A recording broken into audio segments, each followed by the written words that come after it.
नमस्कार दोस्तों, मेरा नाम है एन.एस. अंजय सुना। मैं आप सबका हमारे इस ऑडियो फिल्म एपिसोड्स में स्वागत करता हूं। आज मैं आप लोगों को एक नया हिंदी ड्रामा पढ़ के सुनाने जा रहा हूं, जिसका नाम है गाय बकरी चराने वाला बाबा। और इस छोटी सी ड्रामा को मैंने खुद लिखा है। आशा है आप सबको ये ड्रामा अच्छा लगेगा। तो मैं पढ़ना शुरू करता हूँ। गांव से थोड़ा दूर स्थापित एक मंदिर। सुबह 9:30 बजे। उस गांव से रोज गुजरने वाला एक टीचर उस गांव का एक गाय बकरी चराने वाला बाबा से बात करता है। टीचर: प्रणाम बाबा। गाय बकरी चराने वाला बाबा: भगवान तुम्हारा भला करे। टीचर: बाबा, ये मंदिर खुलता क्यों नहीं? कई महीनों से देख रहा हूँ ये मंदिर ऐसे ही बंद पड़ा रहता है। बाबा: हाँ बेटा, ये मंदिर जिसका है वो जब भी आता है ये मंदिर तभी खुलता है। इस मंदिर को उसने सिर्फ अपने लिए बनाया है। कई सालों से वो यहाँ नहीं आ रहा है, पता नहीं क्यों। इसलिए ये मंदिर बंद पड़ा है। टीचर पूछता: पर वो ऐसा क्यों करता है? मतलब मंदिर तो सबके लिए होता है। बाबा बोलता है: जितना मैं जानता हूँ बेटा, उतना बता सकता हूँ। टीचर अनुरोध करता है: आप प्लीज़ बताइए। बाबा बताता है: ये मंदिर बनने से पहले मैं यहाँ अपनी गाय और बकरियाँ चराने आता था। फिर वो आया, ये ज़मीन खरीद के ये मंदिर बनवाया। उसके बाद भी मैं रोज़ इसी तरफ अपनी गाय और बकरी चराने आता रहता था और वो हर रोज़ अपना पूजा पाठ करने आता था। सालों साल लगातार वो इस मंदिर में पूजा कर रहा था। फिर एक दिन वो पूजा करने के लिए मंदिर के अंदर गया, लेकिन बहुत देर तक वो मंदिर से बाहर नहीं आया।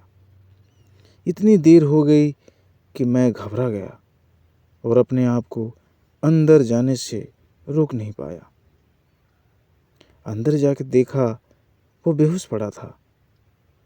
मैं पहली बार इस मंदिर के अंदर पाँव रखा था और इसके अंदर जो सब मैंने देखा वो सब आश्चर्यचकित करने वाला दृश्य था।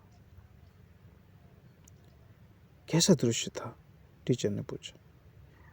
बाबा बताया: ये जो प्रवेश द्वार देख रहे हो, इसके बिल्कुल सामने वाली दीवार पे एक बड़ी सी कपड़ों की पोस्टर लगी थी, जिसमें लिखा था: भगवान आप हर जगह हो, मतलब आप इस मंदिर में भी हो।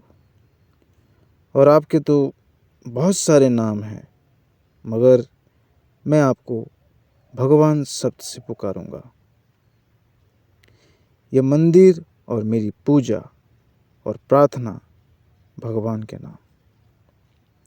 उस पोस्टर के नीचे एक बड़ी सी टीन या लोहे की बनी एक नीली रंग की एक बॉक्स थी, जिसके ऊपर बड़े बड़े अक्षरों में लिखा था: एप्लीकेशंस टू भगवान थ्रू चित्रगुप्त जी।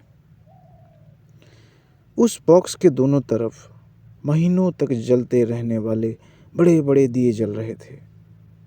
इससे पहले कि मैं उस बॉक्स के अंदर पड़े कोई भी एप्लीकेशन निकाल के पढ़ता, मेरे अंदर की इंसानियत उस आदमी को होश में लाने के लिए बोला, तो मैं उसे होश में लाया। उसने मुझे धन्यवाद कहा और बोला कि मंदिर बंद करने का समय हो गया है और हमें बाहर आ जाना चाहिए। हम बाहर आ गए। उसने मंदिर बंद कर दिया और मेरे पास आकर बोला, कल बात करेंगे। मैं हाँ बोल के बस इतना ही पूछ सका कि क्या वो उस हालत में कार चला पाएंगे। उसने हाँ बोला और चला गया। अगले दिन हम दोनों की बात हुई। मैंने पूछा, भगवान को प्रार्थना करना एप्लीकेशन देने के बराबर नहीं है क्या? उसने बोला, बराबर है। फिर मैंने पूछा, तो फिर क्यों वो इतने सारे एप्लीकेशंस लिख रहे थे?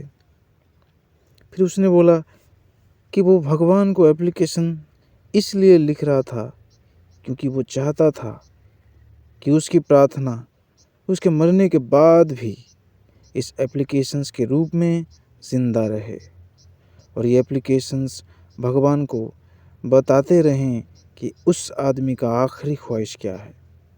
उसे डर था कि आने वाले जन्मों में वो शायद किसी कारण भगवान को प्रार्थना कर ना पाए, या भगवान को प्रार्थना करनी चाहिए ये भी ना जान पाए।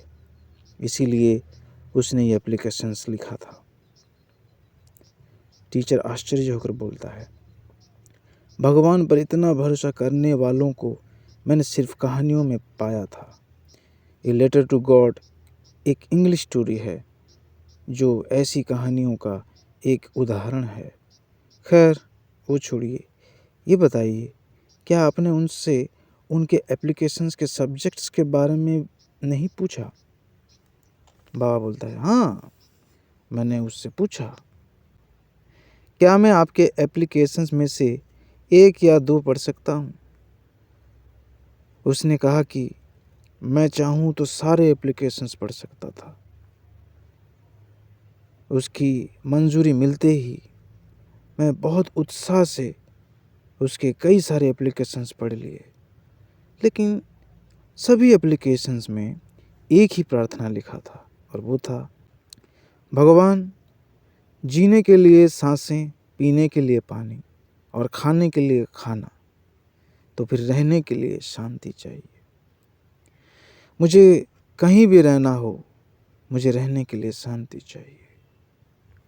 मुझे लगता है मेरी ही कोई गलती होगी जिसकी वजह से मैं अशांति के अंदर हूँ, लेकिन भगवान जी, आप चाहें तो आपके माफ़ी के अंदर आ सकता हूँ और शांति पा सकता हूँ।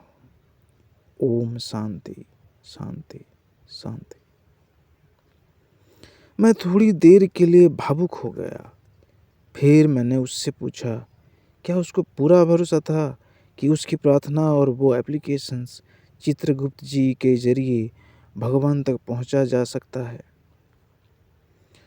तो फिर उसने कहा कि इस मंदिर से स्वर्ग उसे दिखे ना दिखे, लेकिन उसे लगता था कि स्वर्ग से उसका ये मंदिर ज़रूर दिखता होगा, और वो ये भी सोचता था कि उसकी एप्लीकेशंस को वो खुद चित्रगुप्त जी को या भगवान को लेके दे पाए या ना दे पाए, पर चित्रगुप्त जी या भगवान चाहें तो वो इसे लेने यहाँ ज़रूर आ सकते हैं। इसी उम्मीद से उसने ये मंदिर बनवाया और उसकी जीवन की सबसे बड़ी प्रार्थना को भौतिक और अभौतिक रूप से भगवान के चरणों तक लेने का कोशिश करता रहा।